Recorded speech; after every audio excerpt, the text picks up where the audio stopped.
രാവിലെ അംഗൻവാടി തുറക്കാനായിട്ടില്ല കനാലേ കൂടെ താഴോട്ട് ഇറങ്ങി വന്നപ്പോൾ ഈ പിള്ളേർ കിടന്ന് ബഹളം വെക്കുന്നതായിട്ട് ഞാൻ അവിടുന്ന് പിള്ളേരെ വഴക്കും പറഞ്ഞുകൊണ്ട് താപ്പോട്ട് ഇറങ്ങി വന്നേ. താഴെ വന്നപ്പോഴാണ് അമ്മയെ ഒരവണ്ട കിടക്കുന്ന അമ്മയെ രക്ഷിക്കമ്മേ എന്ന് പറഞ്ഞത്. അങ്ങനെയാണ് ഞാൻ അലറക്കം കേട്ട് ഞാൻ കിടന്ന് അലർന്ന് കേട്ടുകൊണ്ട് അപ്പുറത്തെ വീട്ടിലെ ഈ കൊച്ചു അതിന്റെ തള്ളയും അവരുടെ തന്തയും എല്ലാം കൂടെ ഓടിക്കൊണ്ട് വന്നത്.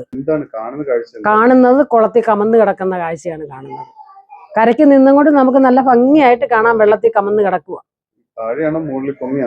പൊങ്ങിയല്ല, വെള്ളത്തിനകത്ത് കമന്ന് കിടക്കുക നല്ലതുപോലെ കാണാം. കണ്ണെന്ന് പറഞ്ഞാൽ ഇപ്പൊ തെളിഞ്ഞു കിടക്കുക. ഒരു വെള്ളിത്തൊട്ടിട്ടാലും ആ രീതി കാണാൻ പറ്റുന്ന രീതി കിടക്കുക വെള്ളം. കരയോട്ട് ഞങ്ങൾ അതും ശ്രമിച്ച് ഞങ്ങൾ ഇവിടുന്ന് തോട്ടി എടുത്തോണ്ട് വന്ന് നിക്കറെ പിടിച്ച് വലിച്ചപ്പോഴും പൊങ്ങുന്നില്ല. കാര്യം മുഖഭാഗം താന്നിരിക്കുമായിരുന്നു, ചെളിയിൽ പൊതിഞ്ഞിരിക്കുമായിരുന്നു. അങ്ങനെ ഞങ്ങൾ ശ്രമിച്ചു നോക്കി. അവസാനം കയറെടുത്തോണ്ട് വന്ന് ആ കയറിനകത്തൂടെയും ഒരു പയ്യൻ ചെന്ന് മുങ്ങിയപ്പോഴത്തേനും അയാൾക്ക് ശ്വാസം മുട്ടലായി. അയാൾ പിന്നെ പെട്ടെന്ന് ഇഞ്ഞ് കയറി.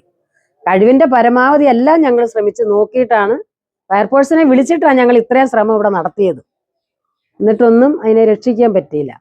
കഴിഞ്ഞ പ്രാവശ്യവും ഇതുപോലെ അത് പിന്നെ വെള്ളം കലക്കലായതുകൊണ്ട് കുഞ്ഞിനെ കാണാൻ പറ്റാതായി പോയായിരുന്നു. അതും 15 വയസ്സുള്ള ഒരു കുഞ്ഞായിരുന്നു. അത് ജയജ്യോതി സ്കൂളിൽ പഠിക്കുന്ന ഒരു കൊച്ചു. ഇതിന് എന്തെങ്കിലും ഒരു പരിഹാരം ഇവിടെ കണ്ടെങ്കിലേ പറ്റൂ. ഇതിന് റോഡ് സൈഡിൽ ഞങ്ങൾ ജോലി ചെയ്തോണ്ടിരുന്ന ബഹളം കേട്ടോണ്ടാ ഞങ്ങൾ ഓടി വന്നത്. കമിഴ്ന്ന് കാണ്ട ഈ കല്ലിന്റെ തൊട്ട് കിഴക്കപ്പുറത്ത് കമിഴ്ന്ന് കിടന്നയാ. ഇവിടെ ഇത് കാണാല്ലോ ചേട്ടാ, ഇത് കിടക്കുന്ന നല്ലോണം കാണാം. നല്ല തെളിഞ്ഞ വെള്ളമില്ലേ? തെളിഞ്ഞ വെള്ളം ഇല്ലേ.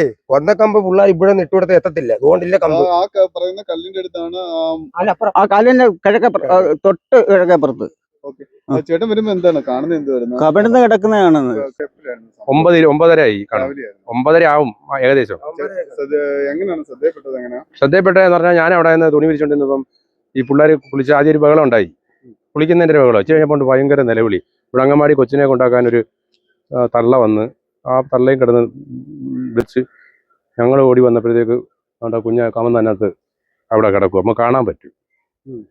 പക്ഷെ എനിക്ക് എൻ്റെ കൈക്ക് ചെറിയ സ്വാധീനക്കുറവുണ്ടായതുകൊണ്ട് ഞാൻ എടുത്ത് ചാടി 2 വട്ടം അവൻ്റെ അടുത്ത് ചെന്നതാ. പക്ഷെ ഞാൻ തിരിച്ച് പൊങ്ങി പോരുക. പിന്നെ അപ്പോഴത്തേക്ക് അപ്പുറത്തുനിന്നൊരു ഇപ്പം ഈ വന്ന പിള്ളേർക്ക് ആർക്കും നീന്തറിഞ്ഞൂടാ. അപ്പുറത്തുനിന്ന് ഒരാൾ വന്ന് പുഷ്പൻ എന്ന് പറയും, അയാളും വന്ന് ചാടി. അയാൾ ഒരുപാട് ആൾ നീന്താത്തതുകൊണ്ട് അയാൾക്ക് ചെല്ലാൻ പറ്റില്ല. പിന്നെ ഈ പ്രകാശ് വന്ന് ചാടി. പ്രകാശ് വന്ന് വിടുപോയിട്ടുണ്ട്. അവനും ചാടി കഴിഞ്ഞപ്പോഴും അവന് ഒരുപാട് നാളെ നീന്തി. അവൻ്റെ കാലിന് ചെറിയ ഇതുണ്ടായതുകൊണ്ട് പിന്നെ ഒത്തിരി നേരം അവിടെ കിടക്കേണ്ടി വന്നു. പിന്നെ 2 പിള്ളേർ വന്ന് അവരെ ഫയർഫോഴ്സ് വരുന്നതിന് മുമ്പ് എടുത്ത് കരയ്ക്ക് കയറ്റി CPR ചെയ്ത് പിന്നെ അവർ വന്ന് CPR ചെയ്തപ്പോഴത്തേക്ക് ചെറിയ പത പോലെ വായി കൂടെ വന്ന്